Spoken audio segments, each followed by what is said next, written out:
Hello, learners. Welcome back to Top Notch Online TV. And today you are with me, Thaddeus Mbaluka, the Ocean of Chemistry, and your chemistry mentor. In our today's lesson, I'll be able to navigate through the qualitative analysis for organic chemistry. In our previous lesson, we dealt with the qualitative analysis for the anions. So today we are going to look at how questions on organic chemistry can be tested. This question occurs in either question 2 or question 3. Work with me as I try to unmask, illuminate, and demystify all what you need to get 10 out of 10 under organic qualitative analysis. As I said, wherever you are waiting for exam, or rather you're preparing for exam, you focus on 3 main areas. What is tested, how it is tested, and what are the expectations of the examiner. As usual, I'm going to navigate the concept of qualitative analysis in organic chemistry using the Octopus technique. This is the headquarters of chemistry in East Africa, and we are here to be able to simplify chemistry using the Octopus technique. So let's start. So look at the screen. In the screen, we are having 2 solids. We're having 2 substances. We have liquid X and solid Y. So the substance that will be brought in the exam, whether it is a trial, is a mock, or KCSE, is either going to be a liquid or a solid. So let's look at how it can be tested. Everything is captured in just 1 page. So if it is a solid, if it is a liquid, you can be told to add water. So when you're adding water, you're looking for miscibility. So if it mixes with water to form one layer, or rather it is miscible with water, then you say that that substance is polar. Also, the substance may also be immiscible with water, leading to formation of 2 layers. In that kind of a scenario, you are going to say that substance is non-polar. And why do we say like that? Because water is a polar solvent. So in that kind of a scenario, if a substance is miscible with water, you say it is polar, because water is a polar solvent. If it is immiscible with water, you say it is non-polar. You can also add ethanol. So if you add ethanol, then you're also going to look at if the liquid is miscible with ethanol, then you're going to say it is non-polar. Although you have learned in school that alkanols, or rather alcohols, are polar. Alcohols are more non-polar than polar. It's only that because they have hydrogen bonding, they exhibit both properties of polar and non-polar compounds. So ethanol is treated under the examination setup as a non-polar solvent. So if a substance is miscible with ethanol, you say that is non-polar. You can also be told to add ethanol to solid Y. That's now when it's a solid. And again, if the solid dissolves in ethanol to form a color solution, you say that substance is non-polar, because ethanol is treated as a non-polar compound. If the substance is insoluble in ethanol, then that will be non-polar. But normally, you're going to find, if you're given a substance that are told to dissolve, it will be able to dissolve, just like in water, because that gives you now the importance of now proceeding with the next question, because after dissolving, you divide to several portions. So that's why in many cases, for both water and ethanol, if you are told to add it, it will be able to dissolve. So we are also looking at another scenario of adding water to solid Y, and that it dissolves in water, forming a colorless solution. Then you say that solid is, if it is insoluble in water, it is non-polar. If it is soluble in water, it is polar. But normally, the compound cannot completely remain undissolved in water. What will happen is that you can be given a substance that will not dissolve in water completely. So you're going to say the substance, or rather the compound, the solid, partially dissolves in water. Or rather, some solid remain undissolved. Then you're going to say that substance is non-polar. Of course, you can also be told to add sodium hydroxide to solid Y. And of course, the solid dissolves in sodium hydroxide, forming a colorless solution. Then you're going to say the solid is acidic. So make sure that you complete that statement, that dissolves in sodium hydroxide, forming a colorless solution. So under the first preliminary test, there are three. You can be told to dissolve that compound in ethanol. You can be told to add water, or you can be told to add sodium hydroxide. When you're told to add ethanol or water, you're looking for polarity. So the inference is about whether it is polar or non-polar. But when you're told to add sodium hydroxide solution, you are testing for the nature of that solid. Is it acidic or is it alkaline? But of course, because this substance is dissolving in sodium hydroxide, you conclude it is acidic. That is very much important. That is scenario number one, the issue of dissolving a solid, or rather the concept of miscibility. After that, the next important area that is tested under organic is the concept of burning. Not eating. We burn in organic chemistry. When we talk about burning, the substance is in contact with the flame. So it is being burnt. So when you burn, there are two scenarios there. It burns, look at the screen, it burns with a blue flame. So if it burns the blue flame, you conclude that it is unsaturated. Rather, unsaturation is abundant. Double bond, triple bond, abundant. Very important. Double bond, triple bond present.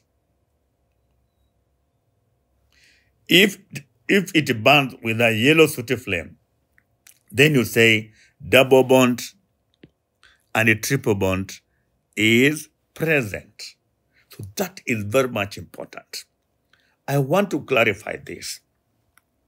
There are many publications that give very misleading information. Like, if a component burns the blue flame, they say it is single bond present. That is wrong. Burning will test for unsaturation. It does not test for saturation. So if a compound, if is unsaturated, it is going to burn with a yellow sooty flame. Then you say double bond, triple bond present. So if it now burns the blue flame, then it is not unsaturated. Then you say double bond, triple bond, absent. It is also important that many students during the exam, they write something like this. Double bond, like that, and triple bond, like that. All these ones are wrong. Because each carbon should have 4 bonds clearly shown. If you draw the way it is shown here, then that means this carbon has only 2 bonds. The other one has 3. So that one is wrong. So you draw as I have shown in this, as I have shown on the screen. These are you write double bond, and these are you write triple bond. Very important. The other chemical that you can use,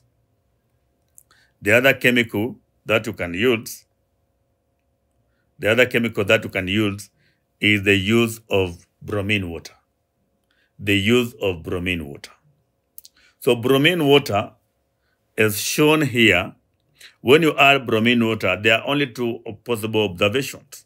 The yellow bromine water changes to colorless. Then you tell us double bond, triple bond present. Or the yellow bromine water remains yellow, or rather is not decolorized. Double bond, triple bond absent. Very clear. I'm saying if it is bromine water, you talk about the yellow bromine water. Bromine water is yellow. It is important to understand that halogens have different colors. Bromine gas is brown. Bromine liquid is red. And bromine water is yellow. In KCSE, we use, for practical purposes, we use bromine solution, or rather bromine water, which is yellow. So when you're doing bromine water, there are only two options. Either the yellow bromine water changes to colorless, whereby it's double bond, triple bond present, or the yellow bromine water is not decolorized, rather remains yellow, double bond, triple bond absent. The other chemical that you can use is acidified potassium manganate 7. As can be shown here, that summary that's shown here, the hydrogen stands for the acid. So it is purple in color. So you are looking for the color change. So there are only two options. The purple potassium manganate 7, the purple acidified potassium manganate 7 changes to colorless. That tells you double bond, triple bond, ROH present. Or the purple acidified potassium manganate 7 remains purple, or rather is not decolorized. Double bond, triple bond, ROH absent. That's very clear. And you write all of them. Then the other reagent that can be used under organic chemistry is the use of acidified potassium dichromate 6. The acidified potassium dichromate 6 only tests for ROH. And the expected observation if ROH is present is that the acidified potassium dichromate 6 changes from orange to green, ROH present. Or the acidified potassium dichromate 6 does not change from orange to green, ROH absent. Very clear.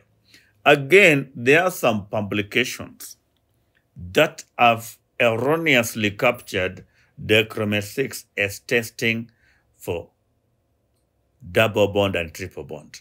That is wrong. Acidified potassium dichromate 6 only tests for ROH and not OH. It is ROH. Very important.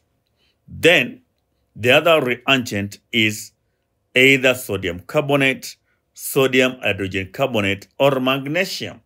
Remember, when you add a metal like magnesium or a carbonate or hydrogen carbonate to an acid, there are bubbles of a gas. So these three reagents, they test for one thing. That is the presence of an acid.